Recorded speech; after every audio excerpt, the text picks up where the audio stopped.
Hi, good morning. The ArabNet guys are very kind, and they just told me keep it interesting because there's a fashion show next door, so thanks for that, ArabNet. What I've decided to do today, I kind of angsted about it. I have some slides, and I've shown them several times before, and I really don't think you need to see slides that you've seen several times before. So just so you're clear about this is my presentation today. Got that? Good. Talking to you about content, and the industry day, we had a panel session where I introduced a little case studiette from the Emirates. I'll do the same thing I did there, if you'll forgive me, if any of you were there. Does anybody know the brand Masafi? Yeah? I'll get a show of hands if I can. Okay, so Masafi had a bit of a problem last week in that the Dubai municipality discovered levels of bromate were above accepted World Health Organization standards in Masafi spring water. Now, bromate is a chemical you don't want in your life because it causes cancer in test animals. And so these guys discovered bromate levels and recalled Masafi water. And I'm interested in that kind of thing. I'm interested in food and drink. And so I Googled Masafi to find out what they had to say about this on their website. And they didn't show up on the first page of search results. Now, let's not forget, this is the UAE's premier water brand. It's the Sanine of the UAE. And they're not on the first page of search results. If you Google Masafi, let's be forgiving. Let's understand that, we're the Middle East. And so let's Google Masafi UAE, not on the first page of search results. So try again.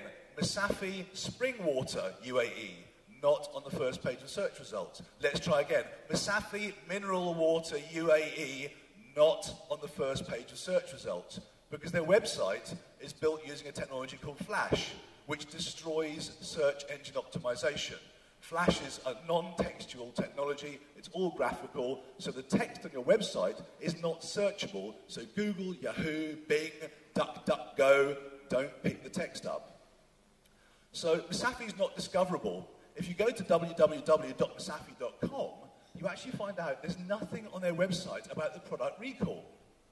Now, your product has been found to have a potential carcinogen in it, and it's been recalled from the shelves of shops in the UK, the US, Europe, Asia, almost anywhere else in the world I can think of. Your first thing to do as a company is have a dark site ready, swap it over to say, we're really sorry to consumers, this is what we're doing about it, this is what's happened, this is how we're fixing it, this is what you can do if you're concerned. Masafi didn't even bother mentioning it.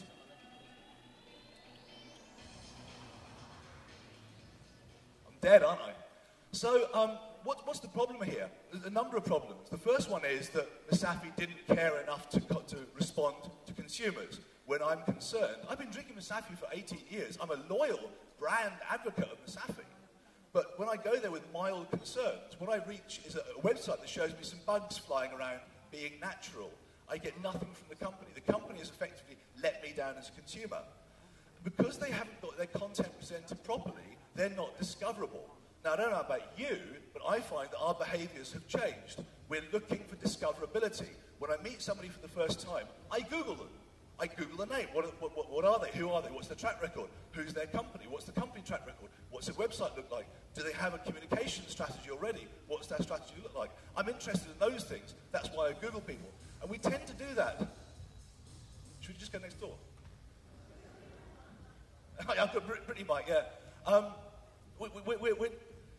The content, the company's content is what makes them searchable and discoverable, and is what we first encounter when we Google that company. And what we now do is we Google things that we don't understand. Often we get Wikipedia as the first or the second or the third result. Or we get blogs. Blogger blogs, SEO is incredible. So consumer content, consumer comment on a brand goes right up there in search. So how can you then as a company ensure that when I search for you, you give me what I want? How can you ensure that your brand is relevant in this new age? Because we've, believe me, lost the right as brands to shout at compliant consumers. As consumers, we're no longer interested in companies going shout, shout, shout, brand, brand, brand. And like, if you're not Procter & Gamble or Pepsi or Coke, and you don't, or Red Bull, and you don't have a huge budget and a really funky brand, what are you going to do? What if you're Lenovo or Xerox, or Oki, or any of these companies who do utilitarian day-to-day things. I ran a campaign last year for a company. Get this, imagine trying to interest journalists in this product. Tivoli Maximo Asset Lifecycle Management and Mainframe Software. All right? We want a social media campaign. Tivoli, IBM Tivoli Maximo Asset Lifecycle Management Software for mainframes. And we actually ran a social campaign for them, and it was very, very successful.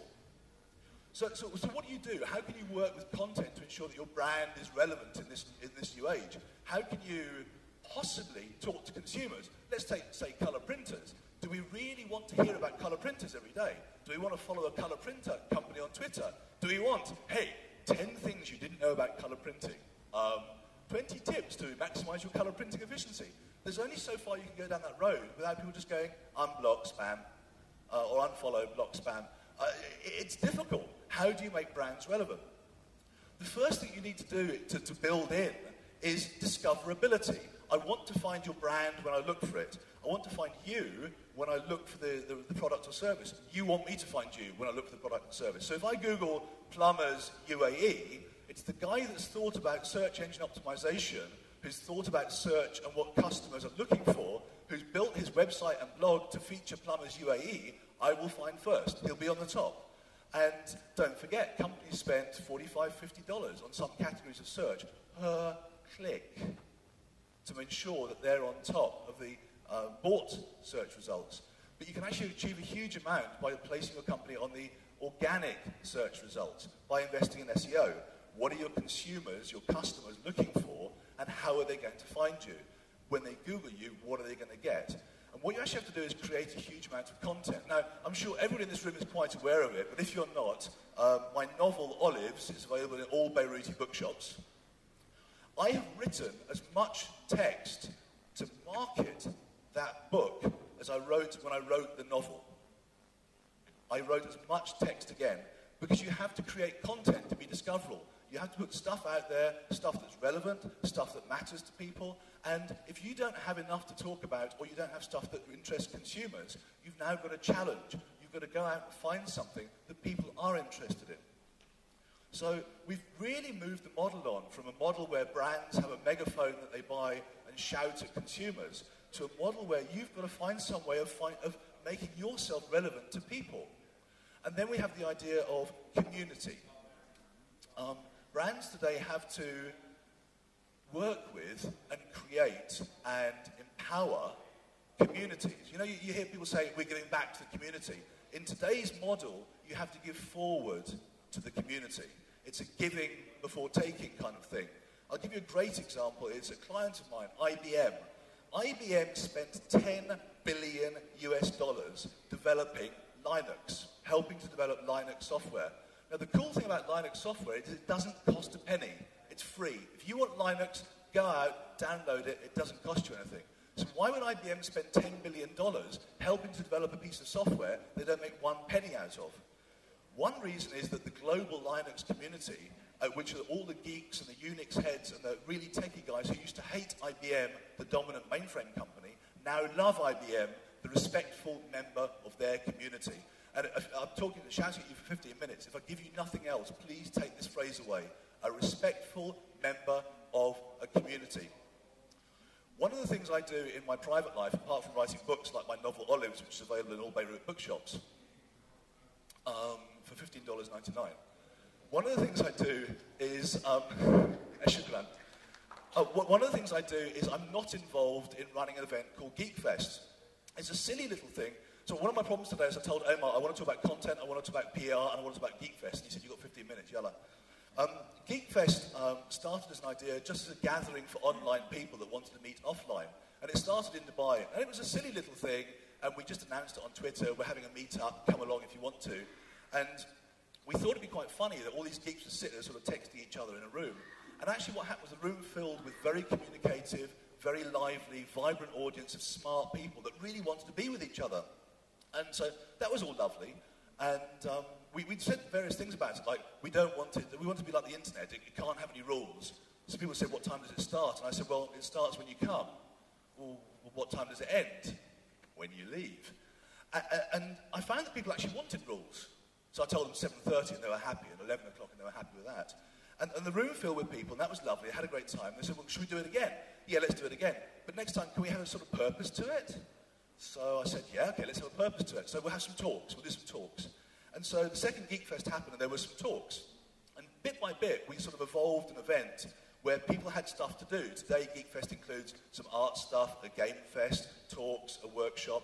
And the thing that's completely stunned me about Geekfest, an off-the-cuff idea over a coffee with no agenda, no purpose, no nothing, is that we've now had Geekfest Dubai, Geekfest Sharjah, Geekfest Abu Dhabi, Geekfest Damascus, Geekfest Cairo, Geekfest Amman, Geekfest Beirut.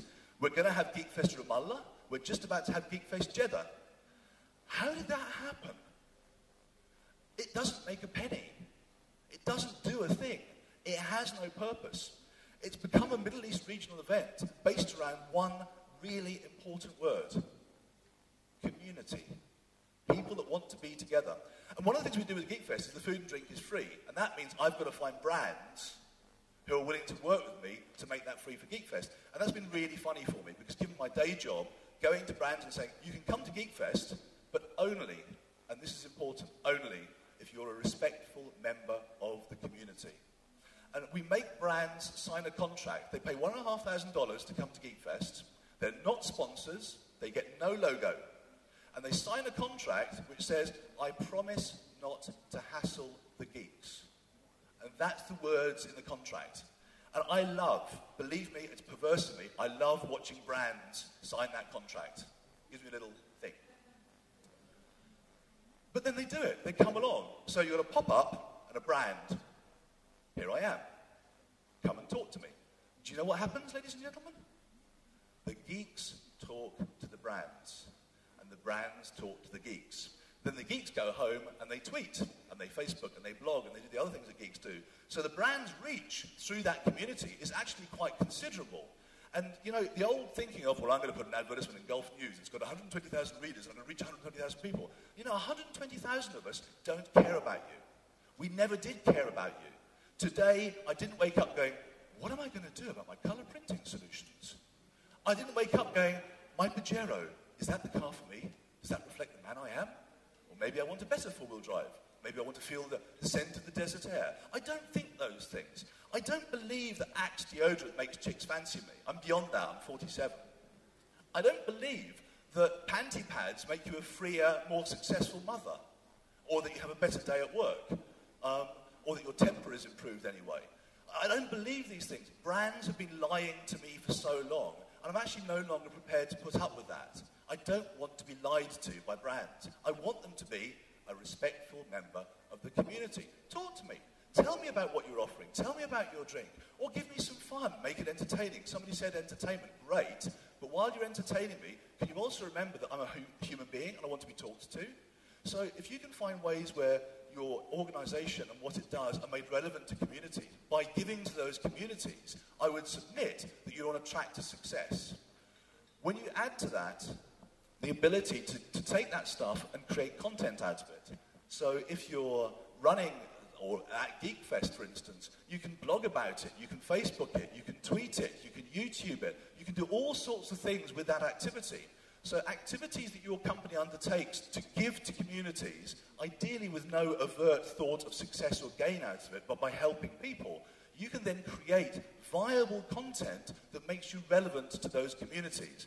So the relevance of colour printing, or laptops, or chairs, or carpets, and all these things that we sell, that relevance is minimal. But if you're in a conversation with me that's ongoing, when I come to buy those things, I will naturally think of you and look at you.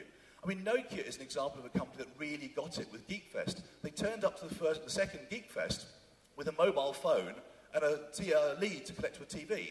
They plugged the mobile into the TV and they chatted about Nokia Maps. Brilliant use of that and a brilliant action within the community. And then another brand came along, Microsoft, and held a raffle for a piece of their software. Not brilliant. It's the man offering to the, here, I have a piece of software that you want, and if you're good and do something and jump through these hoops, I'll give it to you. Yalla, you're lucky. That's not what I'm talking about. I'm talking about respectful member of the community. Have I run out of time yet? I have run out of time. 5 minutes, 2 minutes, 1 minute. People talk about owned, earned, and paid content. I would like to take you away from that. Forget that. Scratch it. Just move away from it. Look at curated, created, and shared content. Content that you create, stuff like Pinterest, where you curate, you take other people's content and you present it. You become an editor, and you give other people content. And do you know what, by the way? If that content talks about other brands, that's not the end of the world. You can actually do that. Other brands exist. We're smart people. We're clever boys and girls. We do understand there is Coke and there is Pepsi. Doesn't mean to say you have to say the other brand. Same as if you're a mobile operator. I understand there's Watania and NTC and Vodafone. You don't have to say the other mobile company. I understand who they are. It's not going to kill you by admitting other brands exist. So you can create content for yourself. You can curate content that other brands and other people and other communities have created, and then you share the content. You make it shareable. Shareable means discoverable. It means when I Google it, I should find it. So your blog is findable, and your blog, because you write it with SEO in mind, means your brand is more discoverable when I mention the things or Google the things around your brand I'm interested in. So when I Google, where can I get a cheap colour printer, I want to find you, the colour printer company. The other thing about content I want to just finish with is another acronym: reduce, reuse, recycle. Okay? Be green. Reduce the amount of content you create by curating other people's content, and by taking your content and reusing it, recycling it. The Facebook post, the tweet, the blog post, the tweet, the blog post, the Facebook, the YouTube, the blog post, the tweet. One piece of content can actually be used across multiple platforms throughout the day and across the days to get the most bang for your buck, and then it stays there. Like those pictures of you drunk in Prague, it stays there on the internet to be discovered when people Google it. That's what I've got to say about content. If you've got any questions, I've got like 1 minute. No questions, done silence. I always do this to audiences. It worries me sometimes. Olives is $15.99. Well, yeah, it's available in all Beiruti bookshops. Thanks.